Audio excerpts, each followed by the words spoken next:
ఎవరైతే బయట నుంచి వచ్చారు అని మనల్ని పిలుస్తున్నారో ఈ బయట నుంచి వచ్చిన వాళ్ళు అలాగే బయట నుంచి వచ్చిన వాళ్ళు తీసుకొచ్చిందే. ఆ మెసొపొటేమియా ప్రాంతం నుంచి వచ్చిన వాళ్ళు తీసుకుని వచ్చిందే.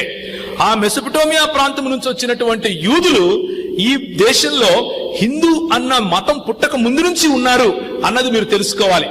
వారు నేర్పించినటువంటి ఏకేశ్వరవాదం, ఒకే దేవుడు ఉన్నాడు అన్నటువంటి సిద్ధాంతం పైననే 52వ సంవత్సరంలో వచ్చినటువంటి తోమా అయినా, అదే సంవత్సరంలో ఇటు అటు కొంచెం సమయానికి తేడాగా వచ్చినటువంటి మరి బర్తలోమి అయినా సరే ఇక్కడ సువార్తను ప్రకటించారు. వాళ్ళు ఈ దేశానికి రావటానికి కారణం ఏమిటి అంటే ఆ యూదులను చేరటానికే. ఏమని చెప్పాడు ప్రభు అపొస్తలుల కార్యములు 2వ అధ్యాయంలో? మొదట మీరు ఎవరికి సువార్త ప్రకటించమన్నాడు? యూదులకు, ఆ తర్వాత సమరయులకు, ఆ తర్వాత ప్రపంచం మొత్తానికి అన్నాడు. యూదులను వెతుక్కుంటూ మరి ఎక్కడెక్కడ యూదా సెటిల్మెంట్స్ ఉన్నాయో అక్కడక్కడికి అపొస్తలులు ముందు వెళ్లారు.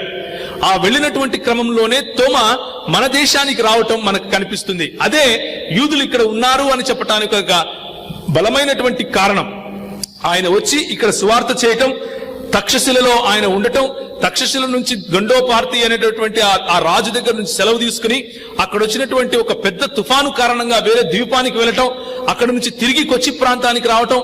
ఒకవేళ సైంటిఫిక్ గా చూస్తే, హిస్టారికల్ గా చూస్తే ఆయన ఇక్కడ నుంచి చైనా వెళ్ళినట్లు కూడా కొన్ని దాఖలాలు ఉన్నాయి.